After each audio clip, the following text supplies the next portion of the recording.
he's perfectionist, as almost everyone we've discussed would fall into that personality characteristic. They're a perfectionist.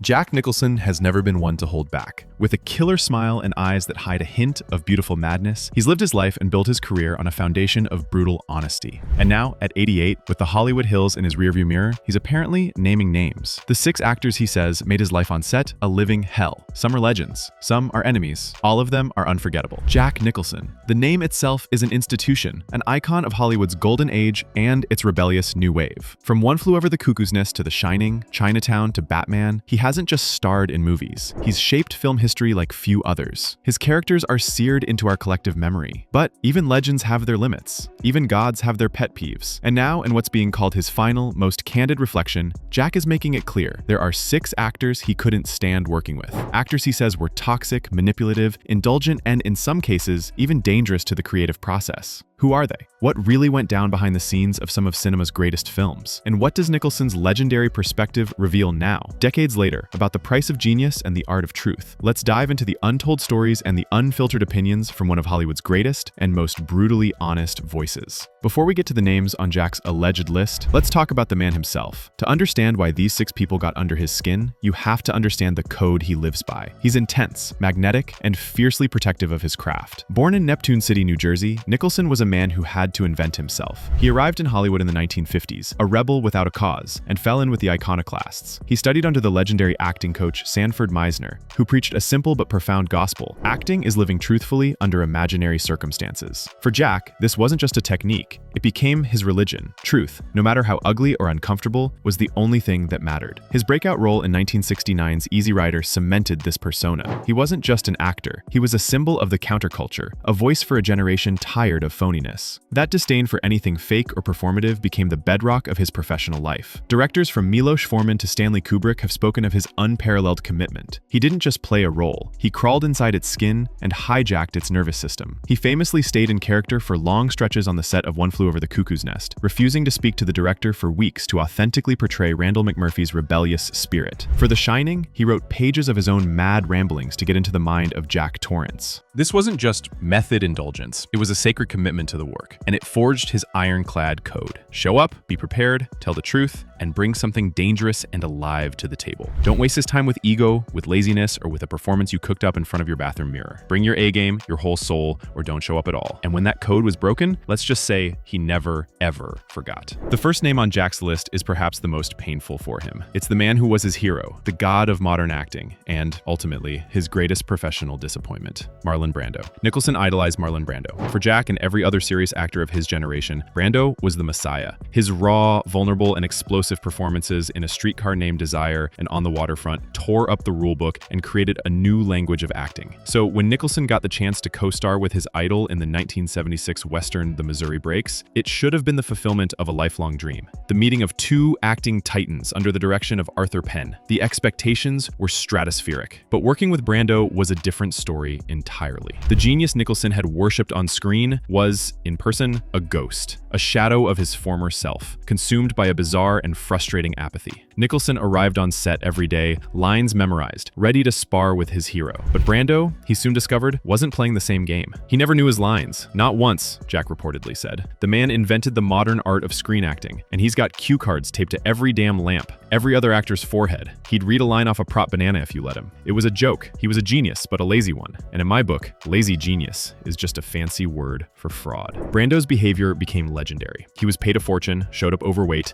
and made increasingly bizarre character choices that seemed designed to amuse himself and no one else. He adopted a strange lilting Irish accent and wore bonnets and dresses on screen, decisions that baffled the director and his co-stars. For Nicholson, this wasn't eccentric artistry, it was a profound act of disrespect to everyone who had shown up to do the work. There's a fine line between genius and indulgence, and Brando danced on it every day, usually with his back to the camera so he could read his lines. I came to work to create something, to find some truth out there in the dirt. He came to work to entertain himself. It wasn't a performance, it was a private party, and the rest of us weren't invited. It broke my heart a little, to see your hero become a parody of himself. The film was a notorious flop, and though Nicholson always spoke with reverence for Brando's early work, he swore he would never share a set with him again. It wasn't worth the chaos, he allegedly concluded. The lesson was brutal. Never meet your heroes, especially when they've stopped being heroic. The second name is a more complex and tragic one, a relationship Nicholson himself has described as a casualty of a brutal creative war: Shelley Duvall. Their battleground was the Overlook Hotel, the setting for Stanley Kubrick's 1980 horror masterpiece, The Shining. Technically, this wasn't a feud between two actors. It was a shared trauma inflicted by a perfectionist director. Kubrick was notorious for his grueling methods, demanding hundreds of takes for a single scene, pushing his actors to the brink of physical and psychological collapse. The shoot stretched on for over a year. Nicholson, with his disciplined training, found a way to survive. He channeled his frustration into the volcanic rage of Jack Torrance. He understood Kubrick's game, and, as a craftsman, found a way to navigate the madness. Shelley Duvall, however, playing the terrified Wendy Torrance, had a different process. Her gift was her raw, transparent vulnerability. And under Kubrick's relentless pressure, that vulnerability was shredded day after day.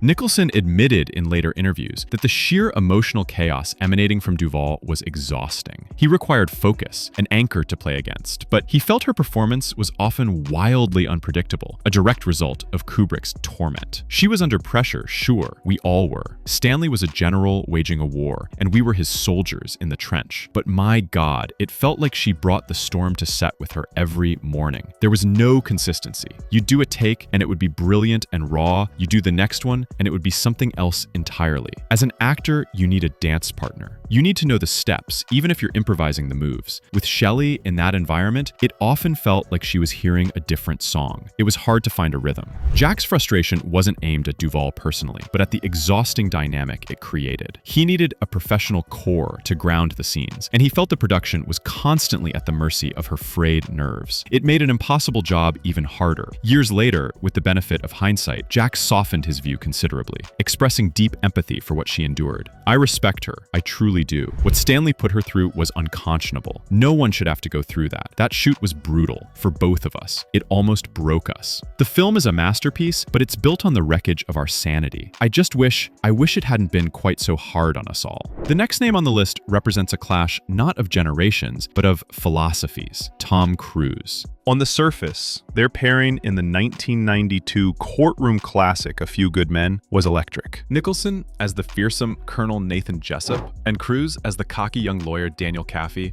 created one of the most iconic confrontation scenes in film history. You can't handle the truth! Became a cultural touchstone.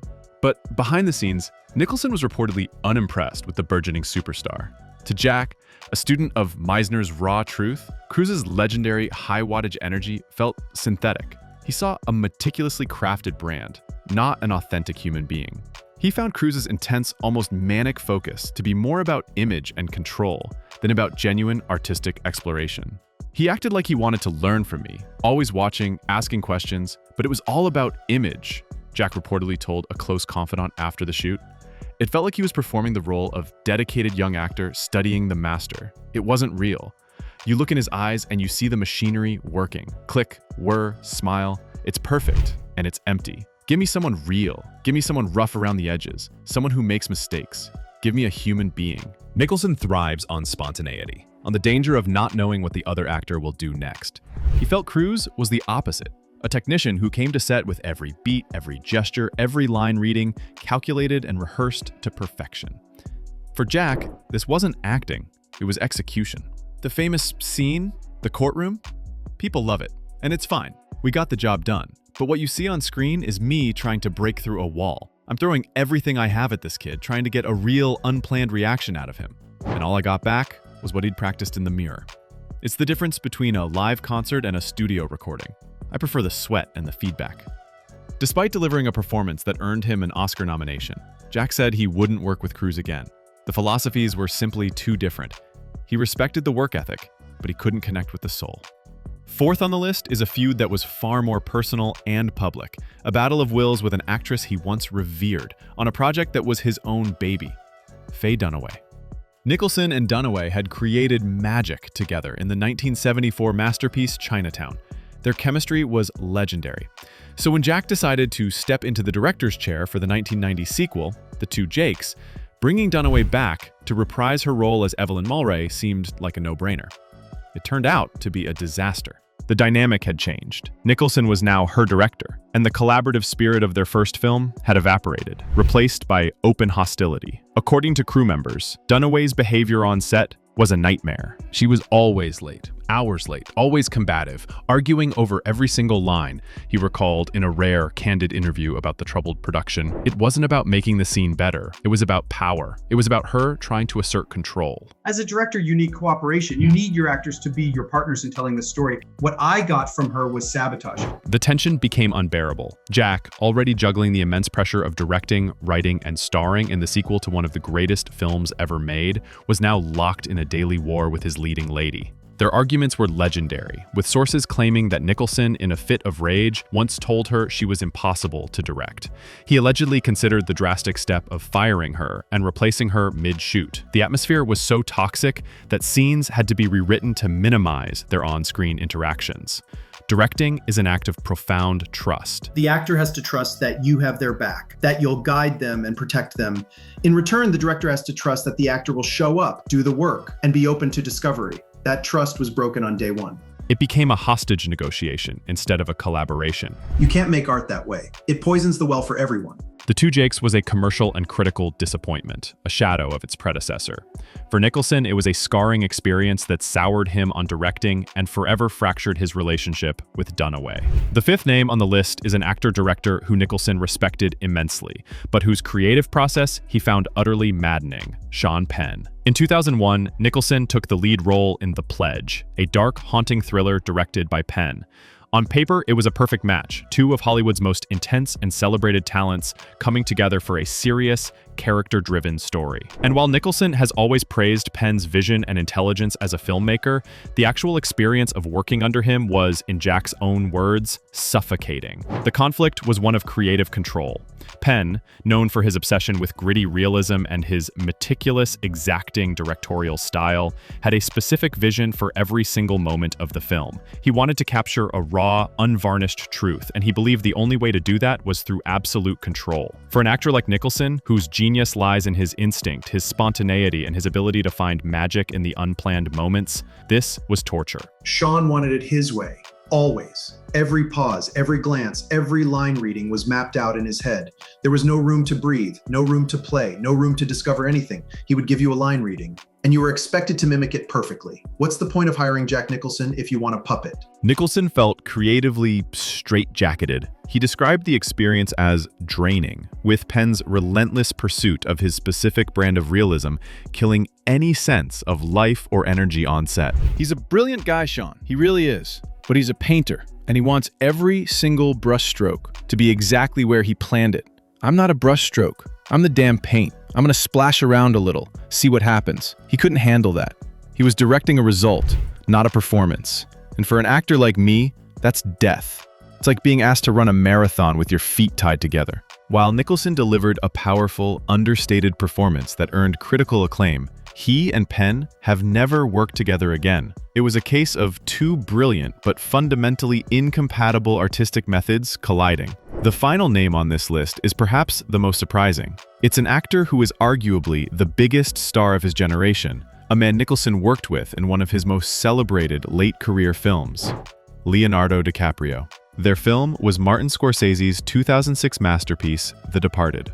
Nicholson stole the show with his terrifying, unhinged performance as mob boss Frank Costello. His scenes with DiCaprio, playing the undercover cop Billy Costigan, crackle with an almost unbearable tension. That tension, it turns out, might not have been entirely acting. Insiders on the set claim that while there was immense professional respect, Nicholson found DiCaprio's working method to be frustratingly controlled. Where Jack wanted chaos and danger, Leo wanted discipline and precision. He's too controlled, Jack supposedly said of his younger co-star. Everything feels rehearsed, intellectualized. He's done his homework. He knows his character's history. He knows what he wants to do in the scene. But there's no danger. There's no chance he's going to do something that truly surprises you, or even surprises himself.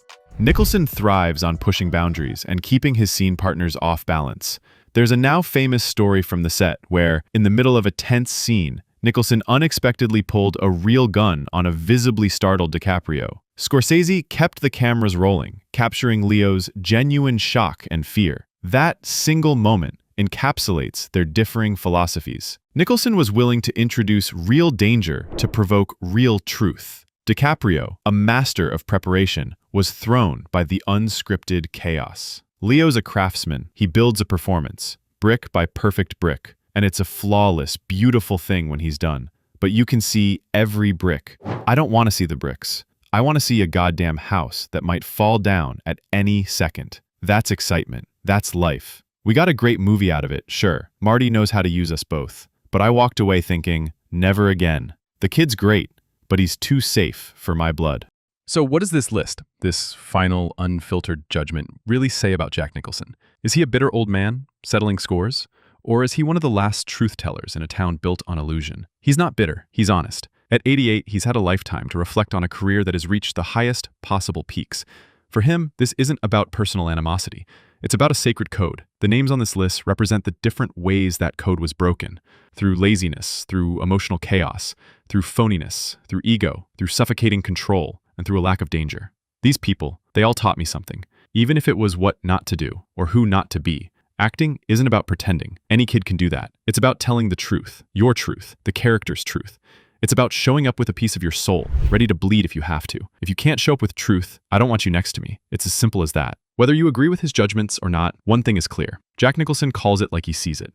And his vision, sharpened by 60 years in the Hollywood trenches, is as clear and unforgiving as ever. Were you surprised by any of the names on this list? Do you think Nicholson was too harsh, or just being real? Let us know in the comments. And if you want more behind-the-scenes Hollywood truths, hit like, subscribe, and tap the bell. Up next, we reveal the truth behind MASH, and Alan Alda's shocking list of co-stars he couldn't stand.